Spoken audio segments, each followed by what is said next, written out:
Coming up, a potential solve for the world's battery problem, koala bears, water out of thin air, great news for women's reproductive rights in the US, and a book recommendation that will help your existential angst.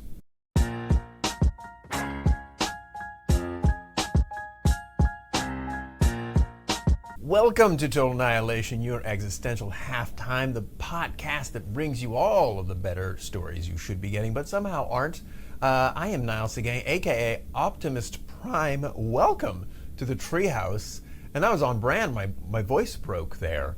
So it's like I'm back in the treehouse era. That's not true. I don't think you would be in a treehouse during puberty, right? I feel like that's a prepubescent stage of your life.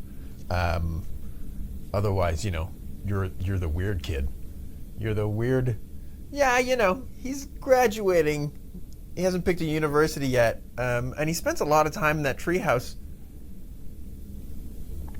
That is probably unnerving. How are you? I hope you're well. I hope you're having a lovely Pride. I'm doing like a weird thing where I'm recording these way ahead of time and releasing them. Guys, I'm sorting out my life, specifically with this podcast. I got big plans. There's going to be like some format changes, bonus content that I'm going to start putting out now that I have more time with the unfortunate passing of Comedians in Dungeons & Getting Dragons, if you didn't know. Yes, so now that I have more time to focus on this podcast, I'm going to be doing some new stuff, and I'm going to have fun guests, and I think it's going to be fun. But that being said, right now I'm still in the getting my life in order phase, which means I don't know when this is. I'm recording this on June 6th, and it is not going to be coming out this Tuesday, the 8th, because that was another episode I recorded long ago, or at least a few weeks ago, as a sort of cushion, as an emergency episode. And so this will come out, I guess, I'm thinking probably like late June 23rd or something like that, or 22nd. So I hope you're having a lovely June. I'm sure it's fabulous, just like yourself. But yeah, I'm doing this because, again, I'm not great at scheduling. That's something else I need to work on. And I realized, oh wait, there's going to be an episode coming out June 22nd, and I don't have one ready. But I'll sneak this one out.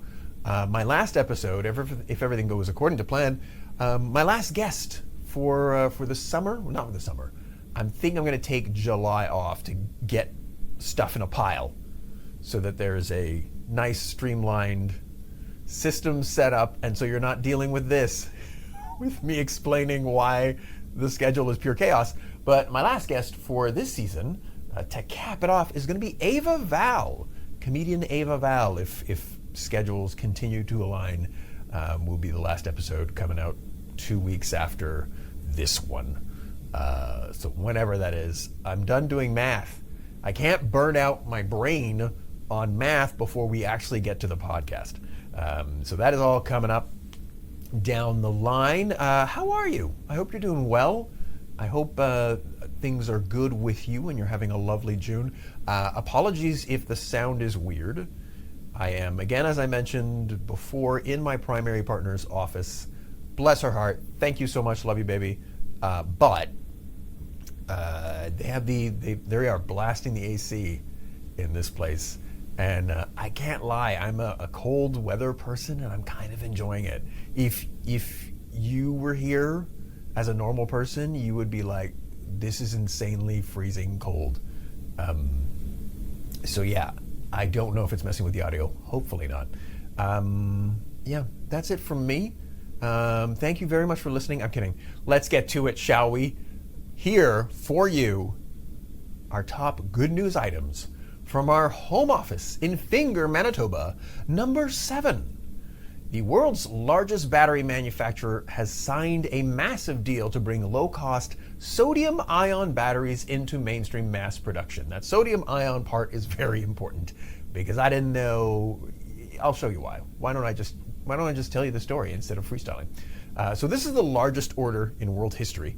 And what this does, by the way, so by swapping scarce lithium, which, like, if you're like me, you've heard people, the people who will find the cloud and the silver lining. You've heard these people when you bring up, renewables, or, EVs and renewables, where they're advancing at an incredible rate and blah, blah, blah. The immediate move is to, like, yeah, but lithium, bro, and it's terrible for mining and there's so little of it and blah, blah, blah, blah, blah. And this is true. But nerd's gonna nerd, man. Nerd's gonna nerd. How many times does this have to happen? I genuinely want to know. What's the number? Just what's the number? If you have a number, let's do this, guys. Email me, totalnileation@gmail.com. Just email and say, my number is this. And let me know what your number of, like, how many times this is going to have to happen before people start to learn that, okay, you know what?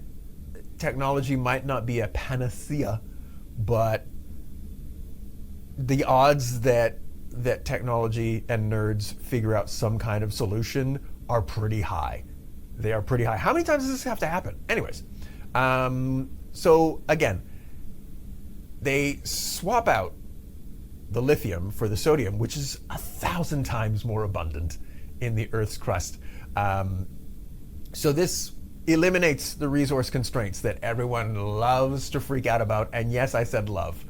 I don't care that you say it like, but what about you put on like this, I'm disappointed, nonverbal. You're getting off on this. I don't know how you're getting off on this, but you enjoy bad news, and it's weird.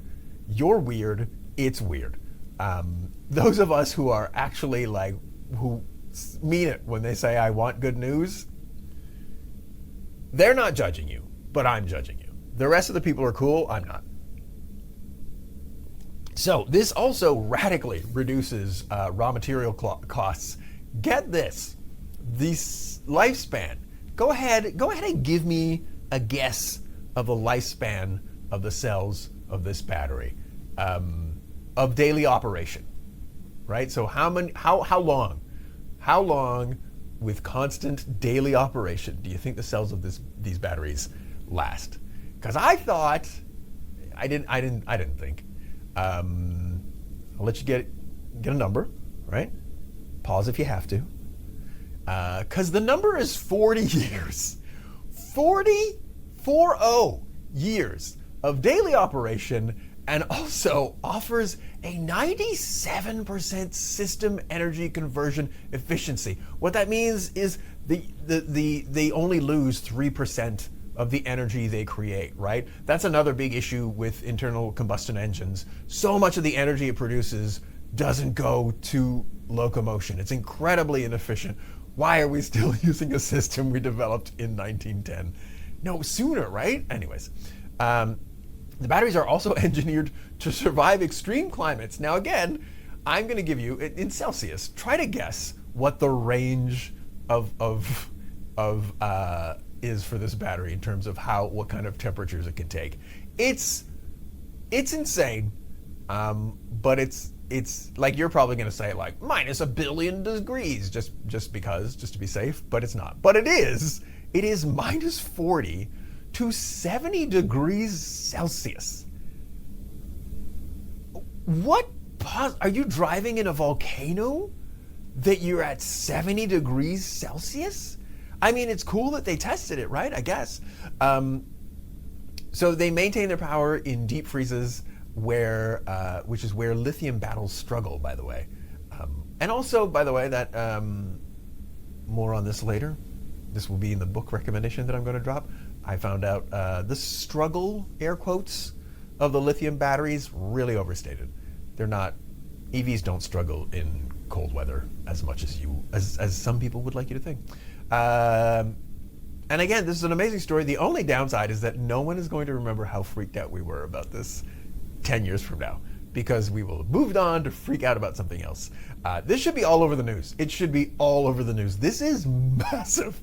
This is massive. And again, it's not like, it's over, everything's going to be great, we're in Star Trek world. But it is a huge step forward. and no one cares. That being said, I gotta give props to, I think it's the BBC, because just before I started recording, I was like, let me just have a look at the splash pages of the news, just to remind myself of, how negative focused they are. Not as much like intense, we're all gonna die tomorrow, which I don't know, maybe they got an email, maybe they've started to notice that people are kind of tuning out. But the BBC had a very interesting headline, which I didn't read the story. If you don't know, NBA playoffs, the finals are happening right now, and the New York Knicks are in the finals. And apparently, the city of New York has turned against Elmo because apparently he did not fully support the Knicks. Which I'm like, yeah, like, give me that story. Upload that story. Make that breaking news. If you can't do a full spectrum of both good and bad news, then just give me dumb news. Give me dumb news. I'll take dumb news. I think we should have like a dumb news day. I genuinely think, and it's weird because like terrible things would happen on dumb news day, but we can just talk about that the next day. Anyways, number 6, Australia established the Great Koala National Park. This is a massive step forward in wildlife conservation. They are aiming to safeguard 20% of South Wales's wild koalas, along with 66 other threatened species. I just did the thing that I hate that people do. I just found the cloud in the silver lining because I said those words. They're going to 20% of New South Wales koalas, along with 66 other threatened species. The thing is, though, it's Australia. We know that those 66 other species are terrifying arachno-insectoid with lethal venoms and kangaroo pouches that just show up in your living room because it's Australia. What is wrong with that place? Anyways, we move on. The park is designed to link... In fact, you know what? Conservation in Australia is the only place where conservation makes me nervous. Where I'm like, okay, what are we protecting? Sorry. So the park is designed to link existing conservation reserves with state forests across nearly 5,000 square kilometers so that all of those arachno insects can breed and gain sentient intelligence and start learning.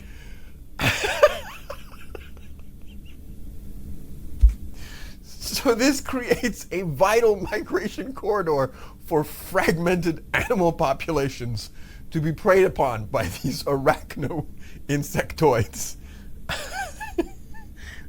So that these lovely mammals crossing through this beautiful corridor can be filled with giant poisonous wasp eggs. All right, sorry, man. I don't know what's going on. I don't know. I didn't drop mushrooms, but it feels like I did. And yes, before you ask, I am on my meds, but this is what's happening. So there's a baseline population of roughly 10,311 to 14,541 koalas in the zone. Now, because these forests have been logged and heavily mismanaged for decades, it might take like 20 to 30 years before the habitat can sustain that koala population. But I would like to point out, China undeserted a desert. You know, and we've had a few of these stories on the show before where it's like 10 years ago, the Thames was absolutely written off, was a poisonous sinkhole, and now it's fine. So I think this is great. Also, I will say, in case you're wondering, yes, I did pick this story because I saw the image of the koalas. They're adorable. They're just adorable. Yeah, I get the feeling like if you want attention to your story, always put associate an animal with it. I think that's why they mentioned orcas when they were upset about the new pipeline that's being proposed in Alberta and British Columbia and Canada over here. Because the orcas that are threatened in that area are actually threatened because of the noise from ship circulation. It's got nothing to do with pipelines, but maybe more ships. Anyways, point is, if you're trying to get something done, slap an animal on it. Adopt an animal, bring an animal, put an animal story. People love animals. Number 5. Wow, this one's mind-blowing for 2 reasons. So, Nobel laureate Professor Omar Yagi has engineered, and I hope you're sitting down, an eco-friendly machine capable of harvesting clean drinking water straight out of thin, dry air. Sure, I just spoke those words, and they're true, because apparently we're in Star Trek times. The technology utilizes reticular chemistry to create molecularly engineered materials, and it functions perfectly even in hyper-arid desert conditions. One of these is the size of like a 20-foot shipping container. One of these, like a single unit of these, can generate 1,000 liters of pristine, clean drinking water every day. That's 20 feet. 20 feet. The entire system runs, by the way, this is insane. This is insane. The entire system runs on low-grade ambient thermal energy. So it works for isolated storm-marooned communities. When the power grid gets knocked out, you just have one of these bad boys. So if you got a tsunami or Louisiana, hurricane season, you have one of these.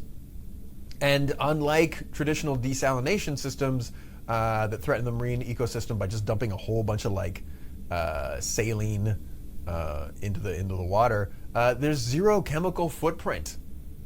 Zero. And here's the extra cool part. There's a few cool parts about this story. One of this being this story. Professor Yagi grew up in Jordan with fierce water scarcity. So he pulled like a good Bruce Wayne Batman. Grew up, became the super genius that he is, and he designed this invention to ensure that future generations never have to go through what he went through, which is the coolest thing I've ever said in this world. Now, devotees of the show might remember something interesting about this story in that it's the second time someone has done something like this. I don't know if you remember. This was episodes and episodes and episodes, and I don't remember the specific details. Some kid doing his PhD at the University of Texas, I believe, or University of Texas, did this with, not out of thin air, but it gets water out of biomass waste. So, again, every time there's something that comes up in your feed where you're like, oh my God, this is a nightmare problem. Remember 2 things. That person is trying to get your attention. They are trying to get likes. They're trying to get views. And by freaking you out and freaking out everybody, that is how you do that. So they're not going to give you the full picture. They're going to give you the emergency. But what they're not going to mention is stuff like this.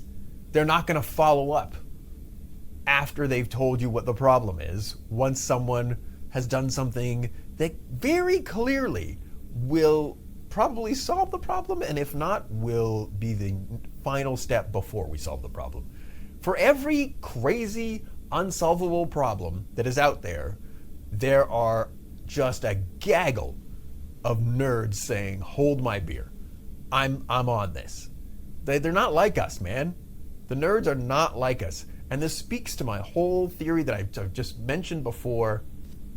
Like every time there is something that increases our numbers or decreases the mortality rate, it's a double win for me, because I think that's lovely, it's beautiful, it's going to be less death, less tragedy, but also more nerds.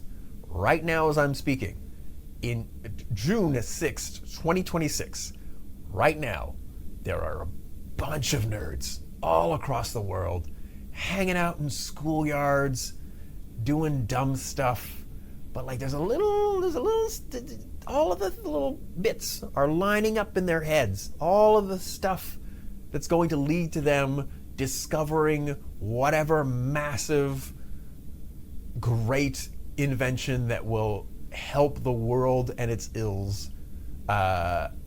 It's all happening. It's all lining up right now, and I'm just so stoked. And you should be too. Number 4. We are just burning through these, or maybe it just feels like it is. Maybe it just feels like it for me. But this podcast is on hour 7, and you guys are like, "Wow, my phone battery is dying. I can't finish this episode." Number 4. A new report reveals that the overall U.S. abortion rate has held steady despite everything. Do I have to tell you what everything is? We all know what everything is. This reflects a shift in how patients access reproductive health care. The burdens of travel have been increasingly replaced by the rising availability of telehealth consultation and mail-order medication. You can't stop the internet, baby. You can't stop the internet. You think you can stop the internet? Son. So this was data that was published by the Guttmacher Institute. The total number of clinician-provided abortions in the U.S. remains largely unchanged, 1.124 million to 1.126 million. Telehealth services provided to patients living in states with total bans jumped to 91,000. This is far more affordable and accessible as an alternative, by the way, right? You don't have to deal with surging fuel costs, flight costs, whatever. The total number of individuals traveling across state lines for care dropped to 142,000 from a peak of 170,000. The decline driven almost entirely by residents in total ban states switching to remote options. Legislative shield laws in states like New York and Massachusetts legally protect clinicians who remotely prescribe and mail abortion medication to patients living in restrictive environments like Texas or Alabama. So suck on that.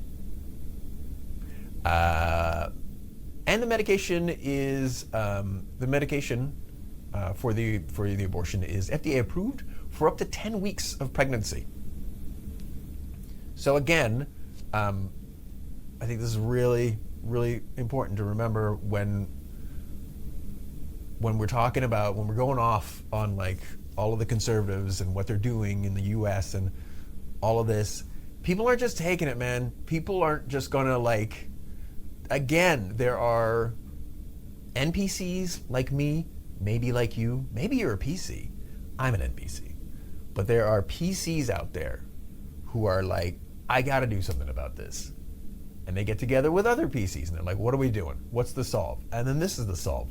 It's like telehealth, mail medication, and the right and the conservatives are fighting the last war, baby. Yeah, feel free, bang out all the laws you want, you idiots. Number 3, this is, China. Listen, I know China's got its problems, all right? But it's doing stuff. Okay, I'll tell you the story and then I'll get to my point. Number 3, China is making career promotions for regional officials directly dependent on meeting strict green targets. So this is a historic shift that forces local leaders to prioritize clean energy and emissions over the old school GDP industrial pollution to secure their political futures. Historically, local officials climb the political ladder by just chasing, again, like I mentioned, straight cash, homie, just economic growth, which, again, often at the expense of the environment. So this directive fundamentally shifts the rules of career survival toward ecological success. And starting this year, provincial authorities will receive, this is unbelievably cool, mandatory annual grades on their effort to lift clean energy consumption and limit coal and oil use. This is all to ensure that the carbon dioxide emissions peak before 2030. What?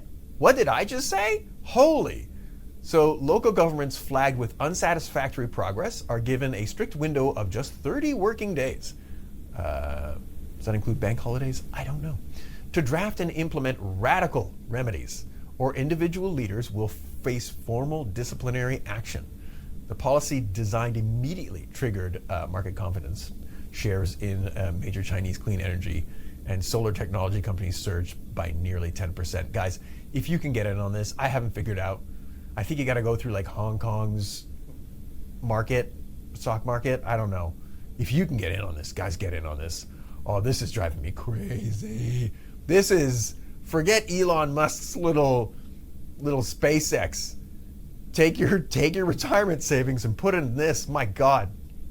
Wow. So this shows that the business world obviously expects green projects to accelerate rapidly under the new rules. Now, here's the thing. Again, so back to what I said off the top, right? Oh my God, China, yada yada. I hate to yada yada because the thing that I just yada yada is considerable. Yes? But, because there's always a but, how to say, you don't have, so China has, the people will always say, oh, they're human rights records. They never have a specific example. They just yell human rights record because that's what they read on Twitter. But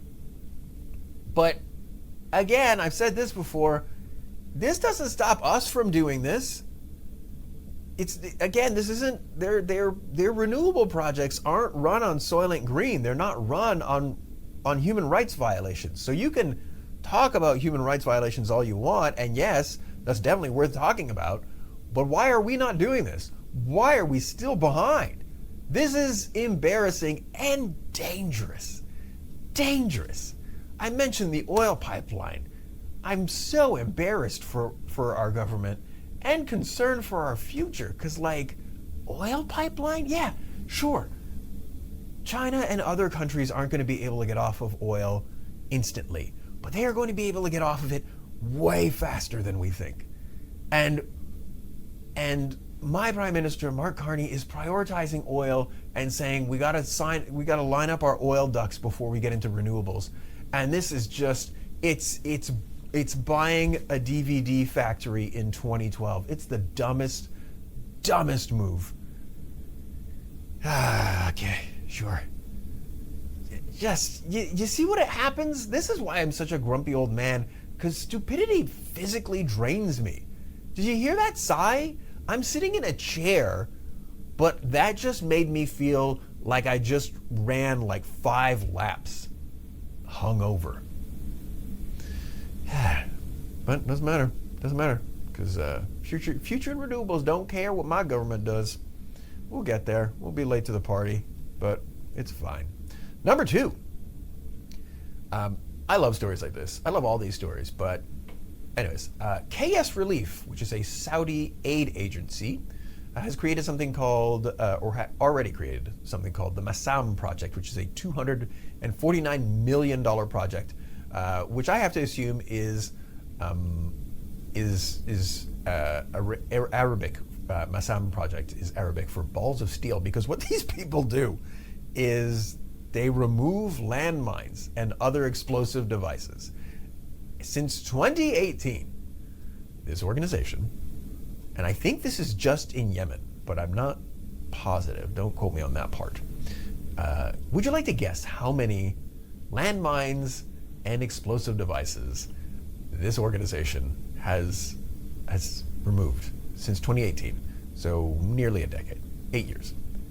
The answer is 550,000 landmines and explosive devices. They have cleared 78 million square kilometers. There's 750 people from around the world doing this, by the way. I'm not great at math, but that feels like a lot of territory. That feels like a lot of territory. What is that, 700,000 square kilometers per person? Is my mathing? Probably not, but it's up there, right? Some of these people have been injured doing this work because it's crazy, and I think stories like this are important, and I love to give people like these and organizations like these their flowers, because no one does. While we're all scrolling and freaking out and not doing anything, not doing anything for the most part. Maybe some people volunteer. We're all NPCs, it's fine. But again, these PCs, man, they're out clearing mines. And yeah, they're getting paid, but they could get another job. They could probably get another job that doesn't involve, hey, this amount of danger. No other job has this. If you're an accountant, you're not sitting there thinking, wow, I hope this return doesn't go off. It's going to be my last T4. So shout out to them. Good for you. Number one, this one is a sneaky, it's not going to sound like much, but it's much. A brilliant new rail technology by Polish startup Nevomo has reached the finals of the 2026 European Inventor Award. This is a game-changing breakthrough for green global logistics. So the idea is to retrofit existing tracks with this just blows my mind. God, I love nerds. They retrofit existing train tracks with smart magnetic propulsion. So this would allow cars to move completely emission-free without needing massive diesel locomotive. That is, come on. That is distant future stuff. It's a genius pivot because the original plan, the team originally was just going to design a whole network of ultra-high-speed hyperloops, right? Using Hyperloop technology. But they realized that creating a new network would take decades. It's insane and would also probably be pretty bad for the environment unless they electrified the grid completely, right? So they just pivoted and they were like, why don't we just look at what we got and just upgrade it? So this is in addition to saving a whole bunch of damage to the environment, saving time, saving actual literal decades. This will save trillions of dollars in construction costs. The system places an electromagnetic rail right down the middle of existing tracks, and it interacts with permanent magnets mounted under ordinary cargo wagons. This allows speeds of up to 160 kilometers per hour. It must be so fun being a nerd now that I think about it. It's fun and frustrating because on the one hand, you have just Muppets just totally disrespecting the laws of nature that you know to be, and you just got to sit there and be like, no, that's not okay. You just got to make peace with that. But then on the other hand, you understand stuff like this, which to me just feels like witchcraft.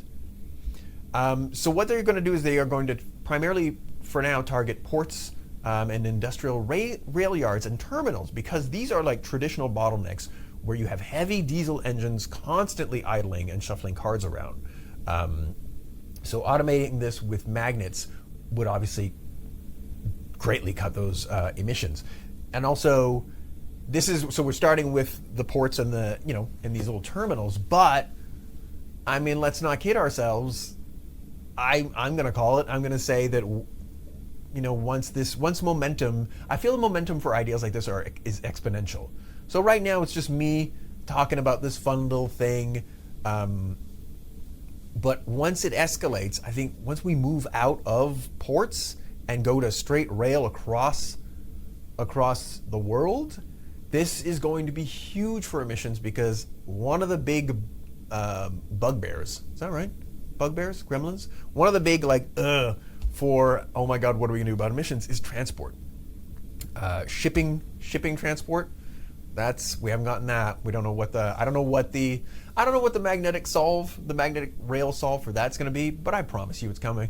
I promise you within the next 5 years, I know there's a company in, I think, Germany that's working on a ship that travels by bio-waste.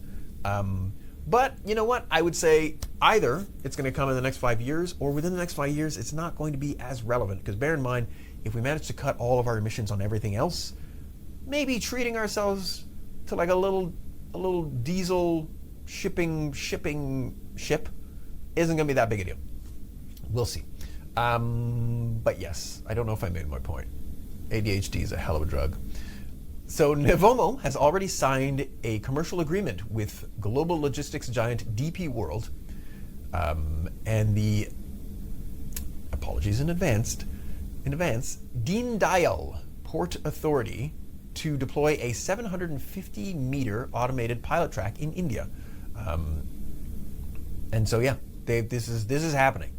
This is happening, and I would like to say that I think that once the precedent is set, once it works, once thanks to the good folks at Deen Dayal Port Authority, because they're going to eat it for the rest of us. They are going to be, like when you're an early adopter.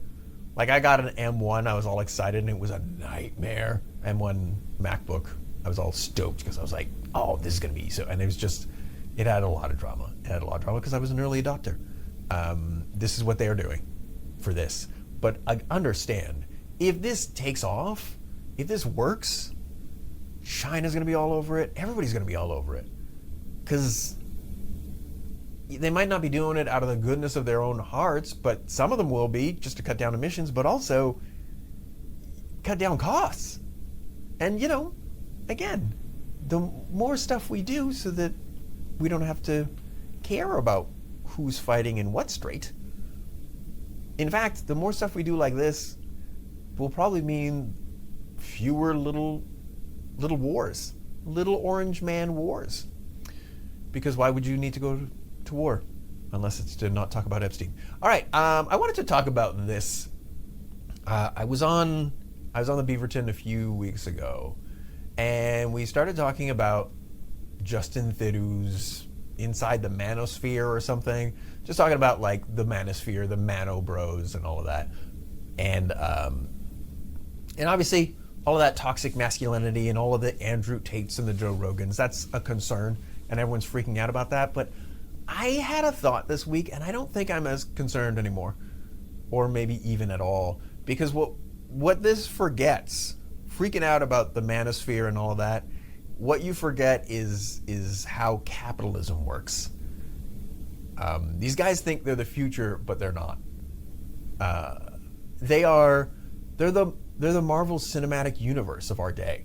Like remember the MCU like 2015? Remember how huge it felt? Remember how like unstoppable? Like we just thought it was gonna last forever. And now you could not pay me, a comic book nerd from the 80s, you couldn't pay me to go watch an MCU movie right now. No disrespect to the Marvel people and the good work they do. I'm cooked. I'm done. I'm like, okay, that's a lot. That's a lot of movie. That's a lot of superhero. Can we maybe take a break? And I think that is what's going to happen to the Manosphere, baby. I think that is what's going to happen. You have these kids, they are all looking, these young men, they're looking for something, and it's not going to take them very long before they realize, oh, this ain't it. This is not it. I promise you this. I promise you this, and you can come back at me, 10, 15, 20 years from now, and you can let me know if I'm right. But I promise you this: the Manosphere, the aggro bros, all of those, that misogyny, all of those guys, they are the lower back tattoo of this generation. They are the frosted tips of our time. They will. That is how they will be seen. 20 years from now, all of the Joe Rogan, Andrew Tate, Andrew Schultz, is that his name? Andrew Schultz? Schultz? I don't know if it's Andrew Schultz. The Schultz guy. We're going to look back and be like, wow. And all of the fans, they are not going to bring it up unless you ask. 10, 15 years from now, it's going to be to talk to anybody, you'll be like, wow, it doesn't seem like they had any fans. They seemed huge, but now I can't find anyone who admits to having listened to them. They are the B44 of our time, so congrats to them. And now, let me close off. Well, I'm going to close off. I'm going to close off. But before I close off, I wanted to put out a book recommendation. I don't know if I've formally done this. I don't think I have, but I wanted to let you know, if you don't already know, Hannah Ritchie has a new book. Hannah Ritchie, my favorite super nerd, Our World in Data. She has a new book called Clearing the Air, a hopeful guide to solving climate change in 50 questions and answers. It is a great book. It is amazing. It puts everything in perspective. And again, it doesn't it doesn't give you the pie-eyed, everything's going to be fine. It's not toxic positivity. It gives you a good perspective of how things are, and also, more importantly, what you can do. What you can do to like make a difference. And guys, I'm gonna keep hammering this home because it's really important, and I feel like I'm taking crazy pills because people will lose their minds about how much water large language models take up, which probably not for long, because of course they've developed silica chips which take up way less energy. How long until those are commercially viable? Probably not very long. But they'll go off on large language models for their water consumption and then not ever mention meat, and then may even go out and consume meat. Listen, I get it.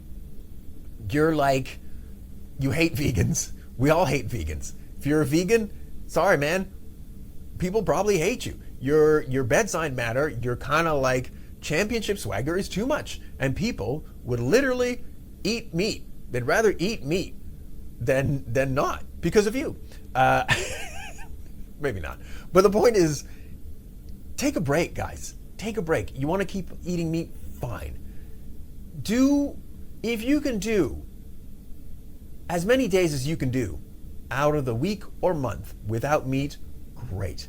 If you're going to eat meat, if you're like, nah, man, I need meat for X, Y, Z reasons, poultry. Can't do poultry? Eat pork. If you gotta eat beef, well, man, then you don't give a shit about the environment. I'm sorry. Sorry, not sorry. If you don't, come on. That's one of the bigger things you can do. From the book, from Hannah Ritchie's book, Clearing the Air, this I thought was a great quote, or not a quote because I'm not quoting it directly, but if you go to the supermarket with a bunch of disposable plastic bags and buy vegetables, you are doing less damage to the environment than if you go to the supermarket with a canvas reusable bag and buy meat. Do you understand? Meat is staggeringly inefficient. It takes, and again, this is from Hannah Ritchie, credit where credit is due, it takes 100 calories to create 3 calories from beef. It takes 100 calories, guys. What are we doing? What are we doing? It's so easy. It is so easy to help the environment because you just have to not do something. I don't know, man. I don't know. So there you go. Take a break from me. Guys, y'all know what time it is. It is time for 25 seconds of good news. Last time, I had an amazing show from Noor Hadidi. Noor Hadidi, by the way, great guest. God damn, I wish I was able to get that video edited more quickly, because I just wanted to A, post it online, and B, just post fun reels from it. But if you haven't listened to that, please go listen to that episode. She was a fun hang. And I think she got 6.5. So I'm just gonna do my best, y'all. And this will probably have some technical issues. You know what? I'm gonna, because I think if I remember correctly, if I recollect, what's that from that movie? Anyways, doesn't matter. That's really not worthwhile. If I remember correctly, the teleprompter app that I'm using, if I switch to my clock, it's just a nightmare for whatever reason. So we're gonna go just with a regular old doc. You didn't need to know any of that. And if I was professional, I would cut that out. But I'm not. So here we go. 25 seconds of good news. I'm just gonna go. I'm not even gonna care about the number. I care about the number. Electric vehicles are now on average cheaper than gas cars in the UK. A groundbreaking trial of new drug therapy treatment for bowel cancer reports no relapses. Wow. Sales of internal combustion engine cars peaked a decade ago. What? The world has likely passed peak air pollution. Extreme poverty rates hit a new low, falling from 43% to just 10% of the global population in 35 years. A self-healing asphalt using plant-based spores is being developed to fix potholes. First of all, if I didn't impress myself with that one, I think I could have gotten a 7. Those were very friendly headlines in terms of size, but also that was bonkers. I write these out like I'm really overwhelmed in terms of my workflow. So I'll write these out and I don't necessarily always, it doesn't land, or if it does land, ADHD eats it and I forget about it, but that's bonkers, right? Oh, I'm sorry, we have a phone call. I forgot to put on Do Not Disturb. This is a well-oiled machine. But some of those are bonkers, right? That's crazy. What? Sales of internal combustion engines peaked a decade ago? And we've passed peak air pollution? Good for us, guys. Good for us. Guys, that's it. That is the episode. I'm going to wrap it up quickly because I'm afraid that whoever that was will call again. Please remember to rate and review if you have not already. If you're listening to this on YouTube, then I have somehow figured out the video. And I think I deserve a like and a subscribe for that, guys, because this is my bête noire, this whole editing process. Sign up to my Substack. I'm going to be folding in the Substack to the Total Nileation podcast family in a way that I think will be quite enjoyable. So that is substack.com/Total Nileation, /@Total Nileation. You can follow me on social media @NileSeguin. I am on the Beaverton, and also if you are in Edmonton, I'm going to be doing the Edmonton Fringe Festival this August 14th to the 23rd. Dates and specific times TBD, but come on out because I'm going to be doing a mix of stand-up comedy and this show, and I think it's going to be fun. If you enjoyed any of this, if it moved you, if you sent something to somebody, if you feel a little better, if you're, I forgot to do the thing. I think I'm going to do that thing. If you, sorry, I'm thinking out loud. If you feel a little better about the world, is my point, please consider joining my coffee club. buymeacoffee.com/Total Nileation. And then if you have any thoughts, totalnihilation@gmail.com. And that is it, guys, for this episode. Thank you so much for listening. Go out into the world and do your thing, sing your crazy song. And remember, if you cannot be a shining example, be a terrifying warning. Let's get it on 3, everybody. 1, 2, 3.